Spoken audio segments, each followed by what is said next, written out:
우리 가족은 인도 음식 레스토랑을 차렸다. 거기서 난 우리 부모님과 삼촌과 사촌인 애비와 산제이와 함께 일한다. 가게 문을 연 지는 6달밖에 되지 않았지만 매출은 그저 그런 수준이었다. 그저 그런 수준이라는 건 과소평가한 거다. 매출은 거의 없다시피 했다. 레스토랑은 인디아나주의 시골 마을에 자리를 잡았다. 영화 후시어즈에 나오는 장소를 그대로 현실로 꺼내온 듯한 곳이었다. 마을이 설립될 때부터 같이 만들어진 주민들이 영업하는 오래된 레스토랑, 단 하나만 있는 그런 종류의 마을이었다. 늙은 남자가 망사로 되어 있는 모자를 쓰고 카운터에 앉아 블랙 커피를 마시면서 세상이 어떻게 역같이 변했는지 투덜거리고, 새침한 웨이트리스가 소방차처럼 붉은 립스틱을 바른 입술로 껌을 씹으면서 머그잔을 정리하는 그런 레스토랑. 우리 세미와 삼촌이 맨 처음 여기에 왔다. 마을의 유일한 식당 맞은편에 있던 낡은 세탁소를 사들이면서 말이다. 우리들은 그 조금 후에 마을로 들어왔다. 한 달도 되지 않아 차나 라소이가 영업을 시작했다. 세미와 삼촌은 엄마와 아빠에게 이 레스토랑 사업은 실패할 리가 없는 황금 같은 기회라고 말했다. 이론상 그의 논리는 말은 되는 소리였다. 반경 30km 내에 레스토랑이라곤 단 하나밖에 없었고, 사람들은 선택지를 가지는 걸 좋아한다. 하지만 망사 모자를 쓴 노인은 블랙커피와 함께 난을 곁들여 먹고 싶진 않았던 것 같다. 마을 사람들은 친절했다. 매일 아침 우리가 마을 중앙의 도로의 주차장에서 레스토랑으로 걸어갈 때면 그들은 모자를 살짝 들어올리며 좋은 아침이에요 라고 인사해 주었다. 애비와 산제이는 지역의 고등학교로 전학 갔고 가자마자 친구들을 사귀었다. 난 일주일에 2번씩 IU 계열 캠퍼스를 다녔고, 그래도 마을의 친구 2-3명은 만들 수 있었다. 마을 사람들이 뒷담화를 까거나 우릴 배척하는 건 아니었다. 그들은 그저 그들의 일상에 적응했을 뿐이었다. 그리고 우리 레스토랑은 그 일상을 깨는 장소였다. 이런 지방에서 변화는 아주 천천히 이루어지는 법이다. 마을 사람들이 우릴 받아들여 줄 것인가, 아니면 우리가 사업을 접고 나갈 것인가가 아주 큰 난제였다. 처음 몇 달 동안 우린 햄버거와 감자튀김이 차지하고 있는 그들의 안락한 일상에서 벗어나보고 싶어하는 지역 주민들을 끌어들일 수 있었고, 도시에서 농부들이 어떻게 지내나 알아보러 나온 농기구 외판원 몇 명에게도 장사를 할 수 있었다. 하지만 우리 어머니의 얼굴에는 이 레스토랑이 당신이 기대한 황금빛 기회는 아닌 것 같다고 쓰여 있었다. 그때 한 손님이 찾아왔고 그녀는 모든 것을 바꿔놓았다. 난 계산대 뒤에서 내 노트북을 카운터 위에 올려놓고 미적분학 숙제를 하고 있었다. 그때 벨이 울리며 우리에게 손님이 왔다고 알려졌다. 1시간 전쯤에 비료회사 직원이 나간 뒤로 처음 찾아온 손님이었다. 그래서인지 벨소리는 모두의 주의를 끌었다. 엄마와 아빠는 주방에서 고개를 빼꼼 내밀었다. 애비와 산제이는 핸드폰을 주머니에 쑤셔 넣으며 노닥거리고 있던 부스에서 튀어나왔다. 세미와 삼촌은 뷔페를 닦는 걸 멈추고 뒤를 돌아보았다. 그녀는 작고 가느다란 여자였다. 하얀 머리카락을 뒤로 빵 모양처럼 만들어 묶었고 파란색 정장을 입고 있었다. 그녀의 차림새는 우리 마을에 있는 침례교 성당 3곳 중 하나에서 막 나온 것처럼 보였다. 드레스를 입고 있지 않았으니 남부 침례교는 아닐지도 모르겠다.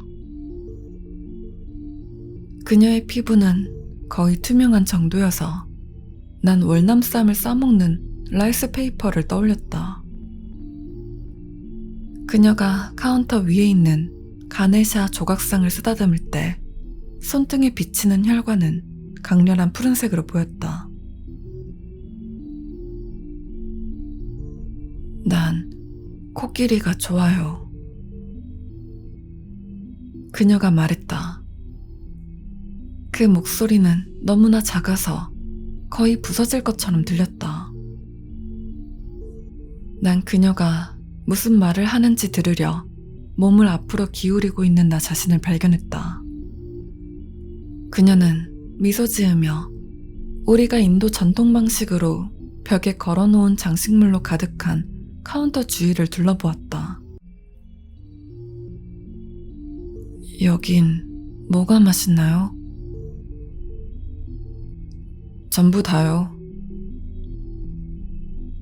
세미와 삼촌이 내가 대답하기도 전에 말했다. 난 그가 내 뒤에 서 있는지도 몰랐다. 그는 클립으로 고정해놓은 그의 나비 넥타이를 펴고 검은색 싸구려 정장을 정돈했다. 마치 자기가 멋진 프랑스 레스토랑 사장이라도 된 듯이. 저를 따라오시면 우리가 오늘 저녁에 제공해드리는 놀라운 요리들을 소개해드리겠습니다. 이런 정말 사려 깊은 서비스네요. 그녀가 활짝 웃었다. 삼촌은 그녀에게 팔을 내밀었고 그녀를 뷔페로 안내했다. 그리고 모든 요리에 대해 설명을 하기 시작했다. 그가 너무 정중하고 조심스러운 태도로 그녀를 대하는 게 조금 이상했지만 그녀는 레스토랑에 단 한 명의 손님이었고 난 그저 단골을 확보하려는 삼촌의 필사적인 몸짓이라고 생각했다. 이 시점에서 우린 뭐라도 해야 했으니까. 그녀는 모조리 채식주의자만을 위한 음식들을 골랐다. 파니어 티카 마살라, 크림 코프타, 야채 코르마, 그리고 비리아니 쌀밥과 난 몇 장을 사이드로 가져왔다. 그녀가 접시를 채운 뒤 삼촌은 뷔페 너머 첫 번째 테이블로 그녀를 안내했고 자기 아들들의 등을 찰싹 때리며 그녀의 시중을 들게 했다. 산제이가 그녀에게 물을 떠다 주었고 애비는 냅킨과 은제 식기들을 가져다 주었다. 그리고 난 숙제를 다시 하기 시작했다. 계산대에 있는 내 자리에서 그녀의 테이블은 미적분학 숙제를 입력하고 있는 내 노트북 너머로 보였다.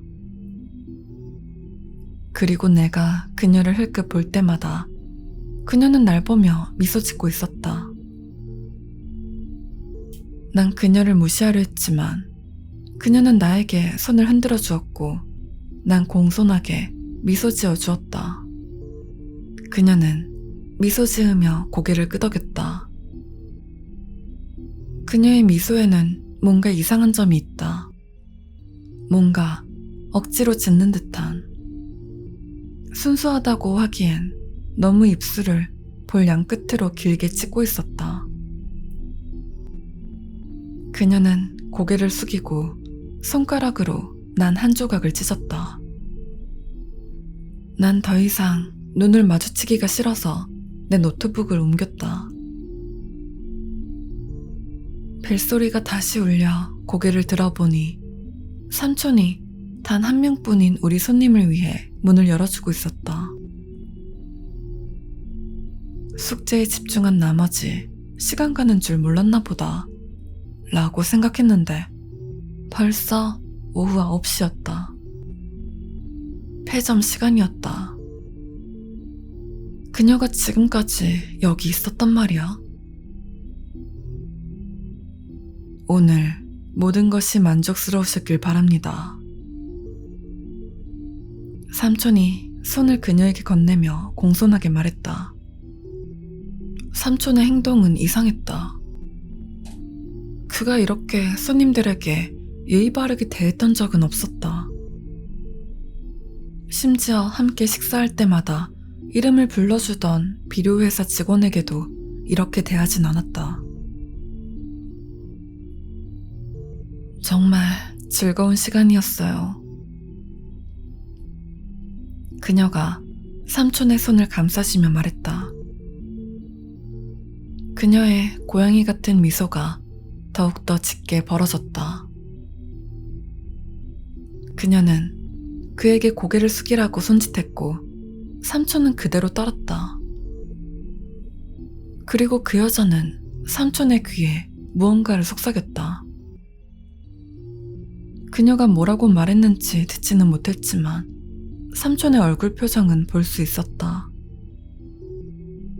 좋은 소식을 들었을 때의 표정은 아니었지만 어쨌든 그는 미소 짓고 있었다. 그는 한 걸음 물러나 꼿꼿이 선 뒤 그녀가 고개를 끄덕이고 거리로 나갈 때 크게 허리 숙여 인사를 올렸다. 삼촌은 그녀가 모퉁이를 돌아 사라질 때까지 거리를 내다보았다. 삼촌은 문을 닫고 이마에 잔뜩 흐르던 땀을 닦아낸 뒤 넥타이 클립을 떼서 자기 주머니에 넣었다. 삼촌은 우리 엄마와 아빠가 고개를 내밀어 보고 있는 주방을 돌아보았다. 삼촌이 주방으로 걸어가려 할 때 난 삼촌의 팔을 잡았다. 삼촌, 저 여자 계산을 안 했어요. 내가 말했다. 괜찮아. 그가 미소 지으며 내 팔을 두드리면서 말했다. 하지만... 그는 손을 흔들어 내 말을 멈췄다. 시아, 이미 받았단다. 그가 말했다. 그는 미소 지었지만 눈엔 걱정이 가득했다. 삼촌은 내 어깨에 손을 올렸다. 이제 모든 건 다 괜찮을 거야. 이제 네 사촌들을 도와 가게 정리를 좀 해다오. 산제이와 에비는 자기들 부스로 돌아가 핸드폰으로 포트나이트를 하고 있었다. 난 노트북을 덮고 정리가 필요한 단 한 개의 테이블을 향했다. 세미와 삼촌은 부엌으로 들어가 아빠와 격렬하게 이야기를 나누기 시작했다.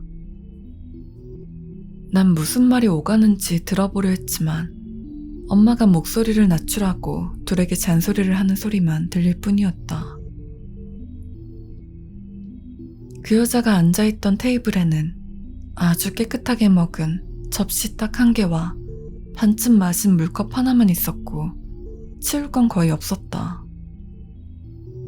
하나 특이했던 건 테이블에 놓여있던 은재 식기들이 여전히 냅킨에 말린 채 그대로 놓여있었다는 거였다. 뭐 어쨌든 난 그걸 집어서 설거지통에 던져넣었다. 그 다음 날은 수업이 있어서 난 오후 5시까지 가게를 떠나 있었다.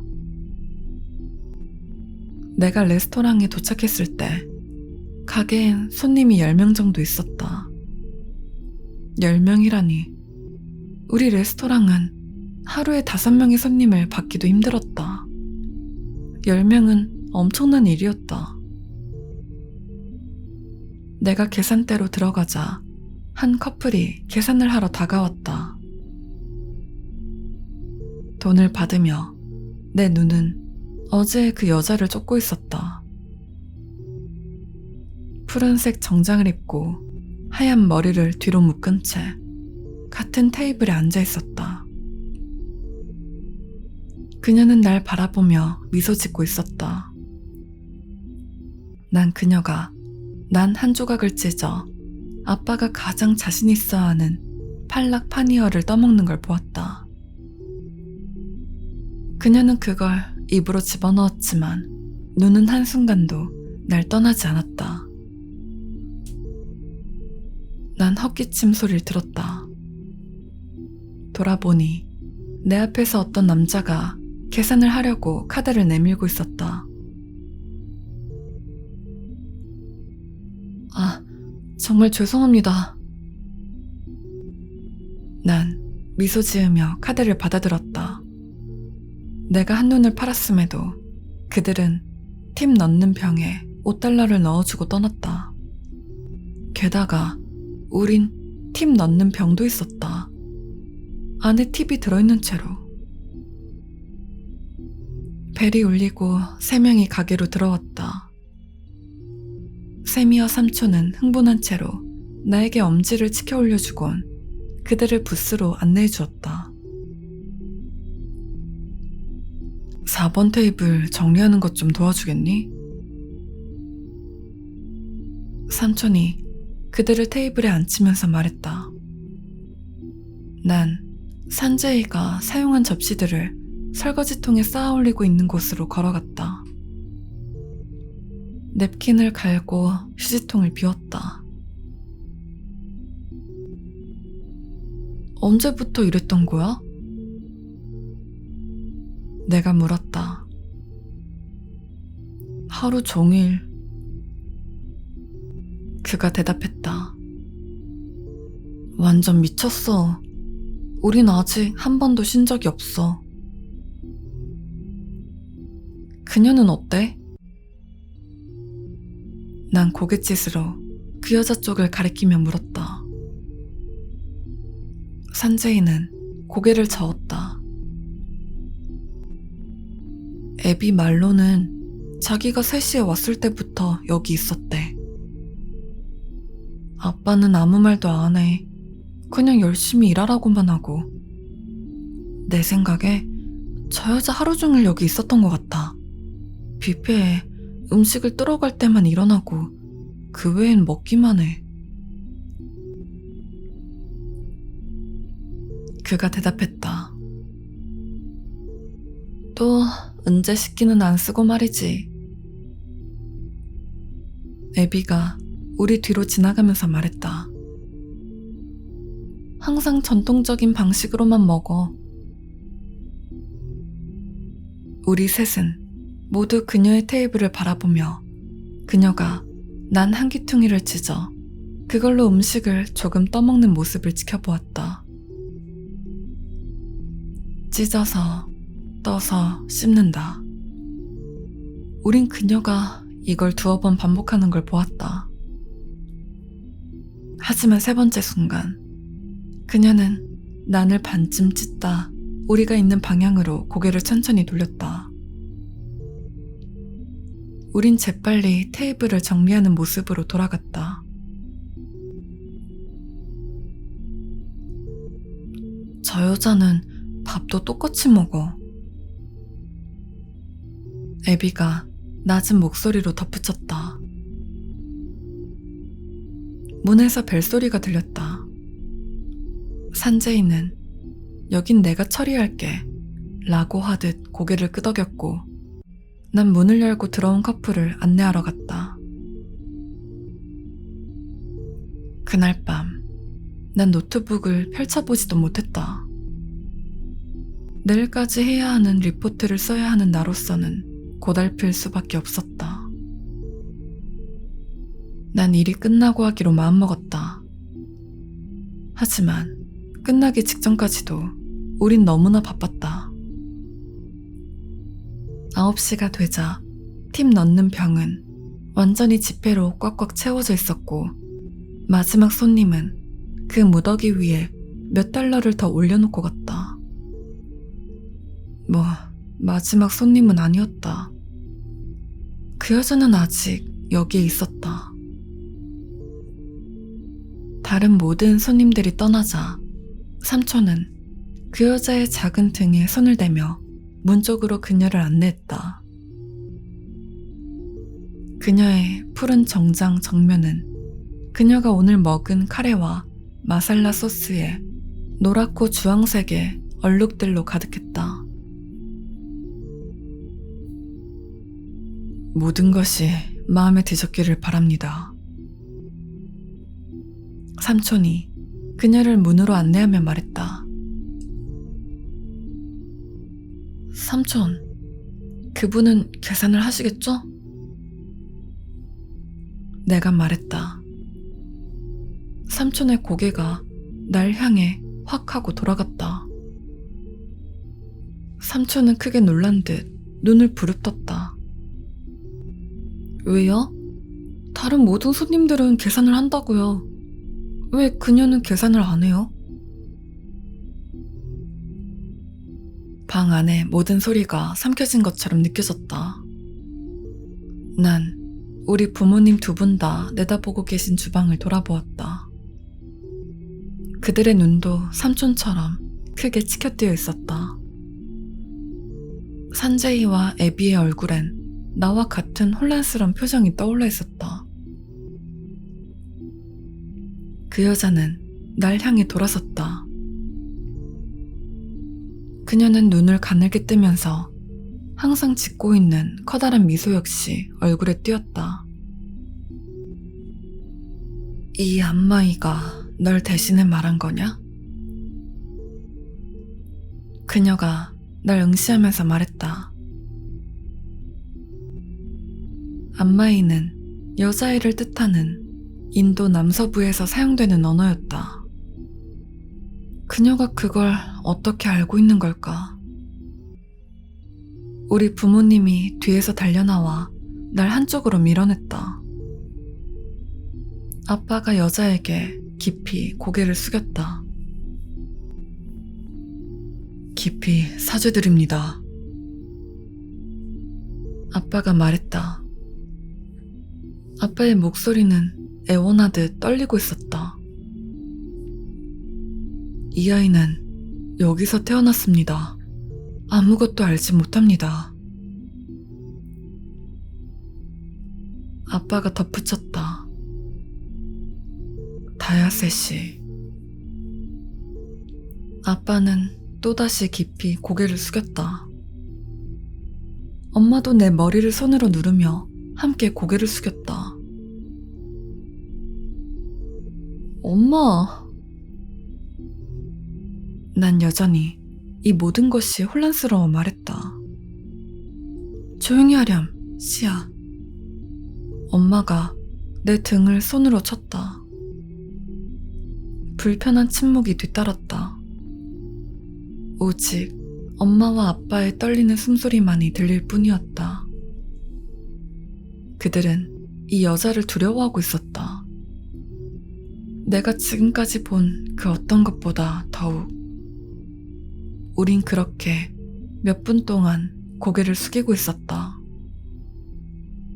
하지만 나에겐 몇 시간처럼 느껴졌다. 그 여자가 내 앞으로 한 걸음 다가섰다. 난 그녀의 파란색 신발이 정장 아래로 삐져나와 있는 걸 내려다보았다. 내 옆에서 아빠가 눈을 질끈 감은 채 흐느끼고 있었다. 내 가슴이 세차게 뛰기 시작했다. 이 여자가 누구길래 나이 많은 우리 아버지가 울게끔 한단 말인가. 난 가느다랗고 거미 같은 그녀의 손가락이 내 뺨을 타고 내려가는 걸 느꼈다. 차가웠지만 강인한 손가락이었다. 손가락이 가지고 있을 수 없는 강인함이었다. 그녀의 손톱 끝이 내 얼굴을 잡고 고개를 들어 올렸다. 그것들은 마치 짐승의 발톱처럼 날카로웠고 마치 자라나고 있는 것 같았다. 내 눈을 봐라, 안마이. 그녀가 말했다. 엄마가 내 옆에서 흐느끼기 시작했다. 내 제한된 시야에서 우리 삼촌이 내 사촌, 자기 아들들의 손을 붙잡고 있는 게 보였다. 그들의 얼굴은 공포로 질려 있었다. 여자의 눈은 얼룩덜룩한 청회색에서 불타는 붉은색으로 변해갔다. 난 눈도 깜빡일 수 없었다. 과거의 법도를 모르느냐? 여자가 물었다. 내 숨이 턱하고 막혀왔다. 말을 할 수 없었다. 난 고개를 저었다.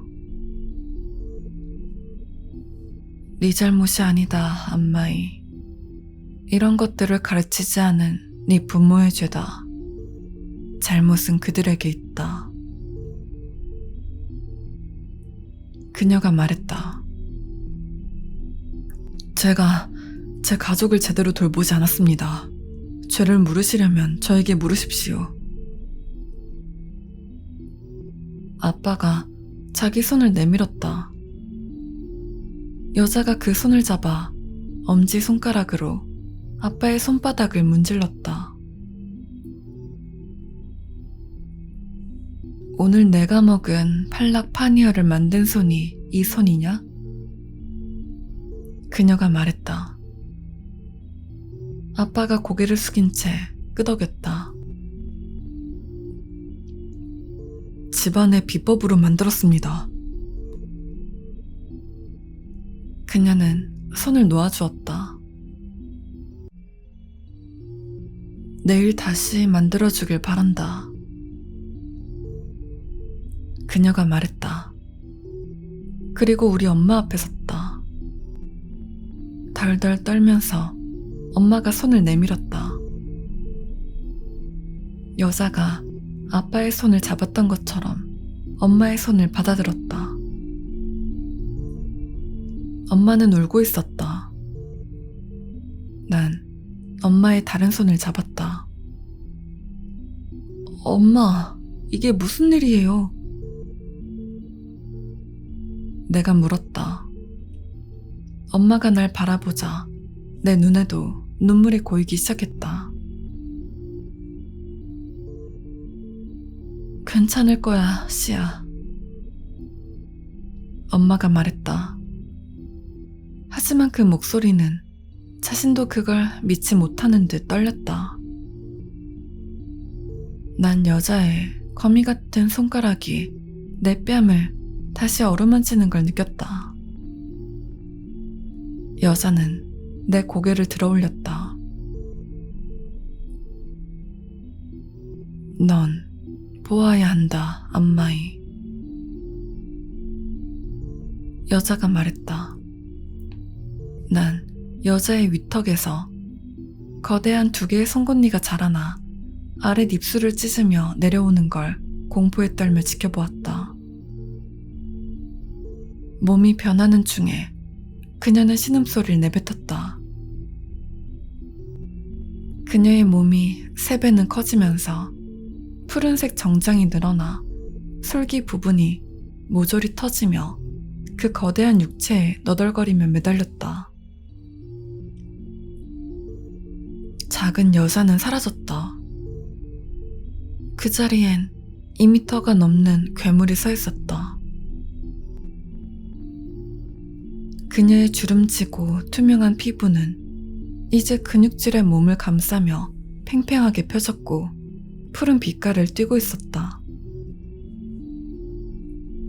뼈가 부딪히고 새로 만들어지는 소리로 온 방안이 가득 찼고 그녀의 뒤통수에서 2개의 뿔이 자라났다. 그녀의 입술은 분홍빛과 붉은색이 섞인 찢어진 커튼처럼 매달려 있었고 그 안엔 삐죽삐죽 돋아난 면도날처럼 날카로운 이빨들이 줄지어 늘어서서 미소 짓는 그녀의 입술을 더욱 크게 찢고 있었다. 그녀의 눈은 나를 바라보는 내내 불타는 듯한 붉은색으로 빛났고 여전히 그러고 있었다. 그녀의 갈라진 혀가 우리 엄마의 손끝을 핥았다. 그리고 그녀는 깨물었다. 엄마는 비명을 질렀다. 엄마의 손이 괴물의 입에 들어가 싱싱한 당근이 부서지는 소리를 내며 부서지고 있었다. 상처에서 피가 솟구쳐 흘렀다. 그리고 너덜너덜한 괴물의 입술이 그 피를 후루룩거리며 마셨고 길고 느린 꿀꺽 소리와 함께 우리 엄마의 피를 삼켰다. 단 한 방울의 피도 바닥에 떨어지지 않았다. 고통과 출혈 때문에 엄마의 무릎이 굽혀졌다. 엄마의 모카빛 피부가 회색빛으로 변하는 듯했다. 아빠는 내 뒤에서 엄마를 잡아주러 움직였다. 하지만 난 지시받은 대로 행동했다. 난 지켜보았다. 이 괴물이 우리 엄마의 피를 마시는 걸 지켜보았다. 그리고 그건 내가 지켜보는지 확인하며 날 바라보고 있었다. 엄마가 괴물에게 그만해달라고 빌고 있었다. 너무나 엄청난 고통에 영어와 인도어를 섞어서 말하고 있었다. 괴물은 엄마의 손을 턱에서 놓아주었다. 엄마의 손은 너덜거리는 피부 때문에 여전히 붙어있긴 했지만 손의 앞쪽 반은 뒤로 접혀 거의 납작해진 채 나머지 반쪽과 손목에 붙어있었다. 아빠는 엄마가 기절해서 쓰러지는 걸 부축해 주었다. 엄마가 얼마나 많은 피를 잃었는지 아무도 알 수 없었다. 내가 다시 괴물을 돌아보았을 때 늙은 여자가 다시 거기 서 있었다. 그녀의 옷은 찢어지고 너덜거려 방금 전의 변신이 얼마나 격했는지 보여주었다. 그녀는 순식간에 변할 수 있었다. 이전의 변화는 그저 나 때문에 보여줬던 것 뿐이었다. 그저 나 때문에.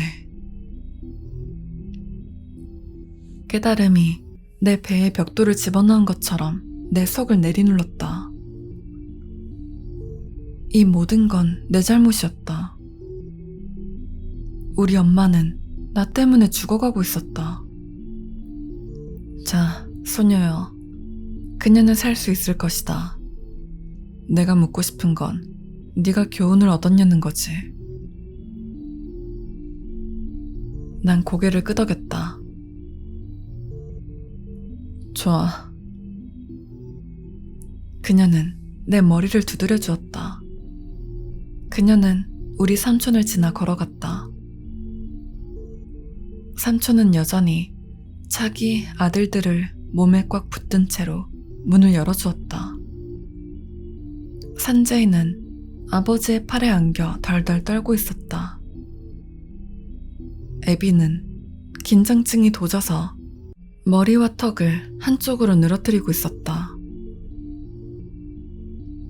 세미와 삼촌은 크게 고개를 숙이며 자기 아들들도 허리를 숙이게 했다. 그 괴물도 똑같이 허리를 숙였다. 그리고 날 향했다. 그녀는 합장을 하고 나에게 허리를 숙였다. 나마스테. 그녀가 말했다.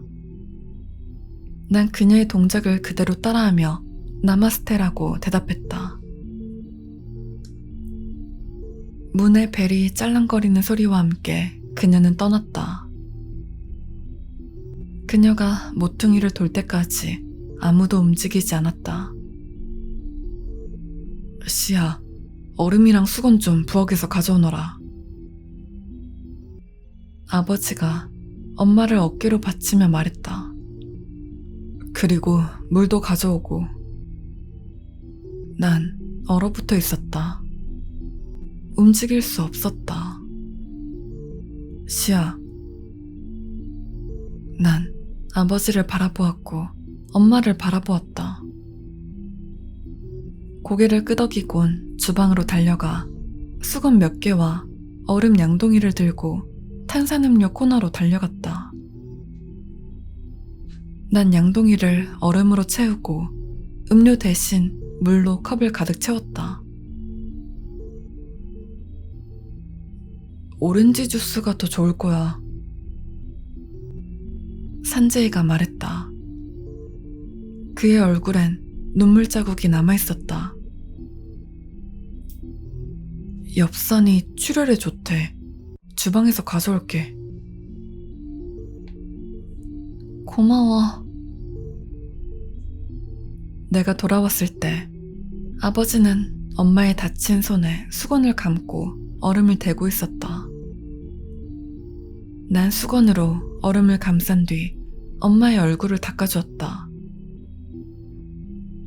엄마의 눈꺼풀이 파르르 떨리며 열렸고 나에게 희미한 미소를 지어주었다. 시아, 엄마가 말했다. 그냥 쉬세요, 엄마. 눈물이 내 볼을 타고 흘러내렸다. 산재이가 내 옆에 무릎을 꿇고 오렌지 주스를 내밀었다. 이것 좀 마시세요. 엄마는 천천히 홀짝거리며 오렌지 주스를 마셨다. 피부의 색은 천천히 돌아왔지만 여전히 잿빛이었다. 아빠가 나에게 손짓해서 자기 무릎에 눕혀져 있는 엄마의 고개를 좀 봐달라고 했다. 내가 무릎에 엄마의 머리를 올려놓자 아빠는 벌떡 일어나 삼촌의 정장 멱살을 움켜잡았다. 네가 이 꼴을 만든 거야. 이게 네가 만든 거라고. 아빠가 소리 질렀다. 난 우릴 구했어. 우린 파산 직전이었어. 난 뭔가를 해야 했다고. 시아만 아니었으면 모든 게 다 괜찮았을. 내 이름을 듣자마자 아빠가 삼촌의 셔츠 칼라를 붙잡은 채 한 손을 뒤로 빼서 한 대 갈기려 했다. 시아를 탓할 생각 따윈 하지 마. 저게 여기 온 건 너 때문이야. 아빠는 삼촌보다 훨씬 크고 힘이 셌다. 삼촌은 움찔하며 팔로 자기 얼굴을 가렸다. 산재이가 아빠의 팔을 붙잡았다. 아빠는 그를 돌아보곤 주먹진 손을 내려놓았다. 그리곤 성큼 걸어가 분노에 떨며 의자에 발길질을 했다. 세미와 삼촌은 안도의 한숨을 내쉬며 정장을 바로했다. 엄마, 그게 뭐였어요? 내가 말했다.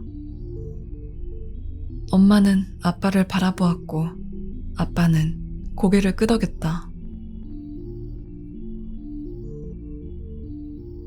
프라마라 카샤. 엄마가 조용히 말했다. 뭐라고요? 악마야.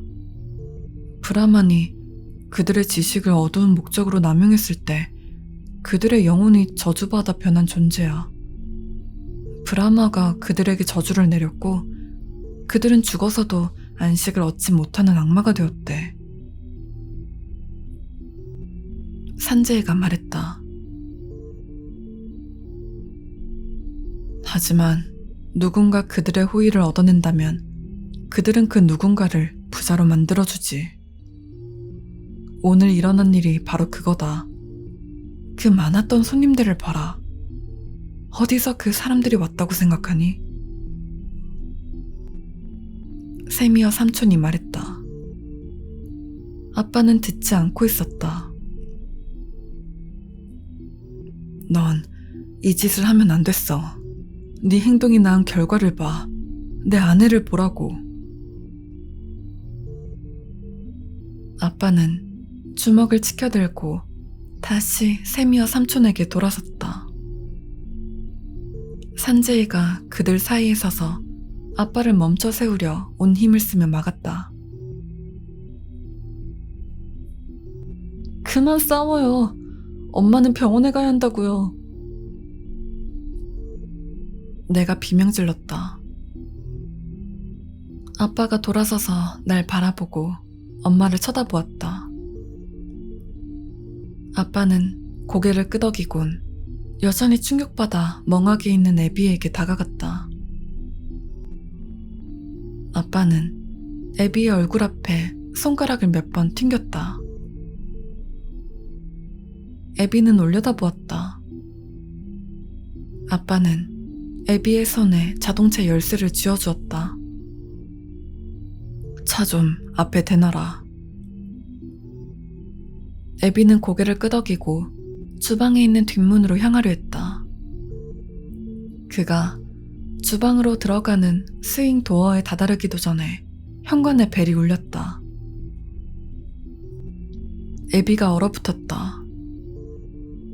우린 모두 현관을 향해 돌아섰다. 브라마라 카사가 돌아왔다. 우리가 모두 그녀를 쳐다보는 와중에도 그녀는 아무런 말도 하지 않았다. 우린 그녀가 뭘 할지 기다렸다. 그녀는 차례로 우리 한 명 한 명의 얼굴을 보더니 천천히 삼촌과 산제이 사이로 걸어왔다. 그들은 그녀가 가는 길 양옆으로 비켜섰고 그녀는 부스에 들어가 앉았다. 피처럼 입맛을 돋구는 게 없지. 그녀가 손을 테이블 위에 올려놓으며 말했다. 세미어 삼촌과 아빠는 서로를 쳐다보곤 고개를 끄덕였다. 아빠는 내 옆에 무릎을 꿇고 앉아 엄마의 고개를 받아들곤 이마에 입을 맞추었다. 시아, 애비와 함께 가거라. 엄마를 병원으로 데려가. 아빠가 내 이마에 입을 맞추며 말했다. 아빠는 어쩌시려고요? 내가 묻자 아빠는 일어섰다. 주방 일을 해야지. 아빠는 산제이에게 고개를 끄덕였고 테이블을 가리켰다. 산제이는 벌떡 일어나 새로 테이블을 세팅했다. 물잔을 떠놓고 브라마라 카샤를 위해 접시를 올려주었다. 그는 은재 시키는 가져올 생각을 하지 않았다. 어쨌든 그녀는 그걸 쓰지 않으니까.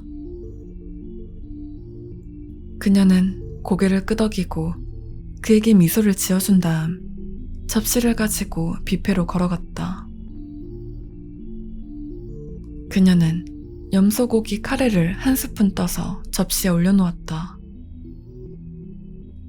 그녀는 다른 야채 요리들은 모조리 건너뛰었다. 메뉴에 고기만 찾아다녔다. 난 레스토랑 앞에 멈춰서는 아빠 차의 헤드라이트 불빛을 보았다. 애비가 들어가서 나와 함께 엄마를 차에 태우는 걸 도왔다. 엄마가 걸을 수는 있었지만 너무나 약해서 애비와 난 엄마를 도와야 했다. 난 부엌 창문을 통해 아빠의 얼굴을 보았다. 아빠는 가스 버너에 다시 불을 지피고 있었다. 아빠는 나에게 가라고 손짓했다. 가서 엄마를 돌보라고. 애비와 난 나란히 문을 향해 갔고 세미와 삼촌이 거기서 문을 열어주며 기다리고 있었다. 시아, 난... 삼촌은 말을 꺼냈지만 잊지 못했다. 딴 곳을 보면서 자세를 꼿꼿이 하고 나비 넥타이를 만지는 삼촌의 입술은 떨리고 있었다. 난 삼촌에게 소리를 지르고 싶었지만 지금은 적당한 순간이 아니었다. 병원으로 가는 길에 엄마와 난 응급실 의사에게 말할 이야기를 맞추었다. 엄마는 쓰레기를 버리러 가다가 식당 뒷골목에 있던 들개에게 손을 물린 것이다. 애비와 난 엄마가 입원해서 안정될 때까지 병원에 머물렀다. 엄마는 다친 곳을 고치기 위해 수술이 필요했지만 의사는 나을 수 있다는 긍정적인 소견을 들려주었다. 난 엄마가 잠들 때까지 다치지 않은 손을 잡아주었다. 그리고 애비와 함께 엄마가 쉴 수 있도록 다시 운전해서 돌아왔다. 레스토랑에 도착해보니 새벽 3시가 넘어 있었다. 그녀는 여전히 거기 있었다. 우리의 최고의 손님. 여전히 그녀의 부스에 앉아 있었다. 그녀의 식욕은 더욱 개걸스러워져서 접시를 높게 쌓아 올리고 입에 더 큰 조각을 쑤셔넣고 있었다. 그녀는 여전히 작은 인간 형태로 있었으나 그녀가 먹는 건 고스란히 그녀의 배가 부풀어 오르겠다. 그녀가 멈출 기색이 없어 보였기에 우리 가족은 부엌에 모여 대처할 계획을 짜기 시작했다. 우린 순번을 정해서 언제나 최소 3명은 레스토랑에 남아있도록 했다. 한 명은 부엌에서 요리를 하고, 한 명은 설거지, 한 명은 그녀가 필요한 것을 가져다 주기 위해 테이블 옆에서 시중을 들어주는 것이다. 아빠는 산제이와 나와 함께 그날 밤 레스토랑에 머물렀다. 세미와 삼촌과 애비는 가까운 월마트로 가서 침낭과 졸음 방지약을 사온 뒤 첫 번째로 휴식을 취했다. 우린 사무실 뒤쪽에 잘 수 있는 공간을 마련했다. 집에 돌아가는 건 쉴 수 있는 시간을 줄이는 것밖에 되지 않는다. 첫날 밤이나 둘째 날 밤에 실제로 잠드는 사람은 없었다. 정상 영업시간에 우린 그 어느 때보다 바빴다. 더욱더 많은 손님들이 몰려들었다. 주말이 다가왔을 때 우린 옐프 앱에서 거의 300개가 넘는 별 5개짜리 리뷰를 받을 수 있었다. 일주일도 안 되어 우린 미국에서 가장 높게 평가받는 인도 음식점 중 하나가 되었다. 우리 가게에서 식사를 하기 위해 저 멀리 시카고나 인디아나폴리스에서 찾아오는 사람도 있었다.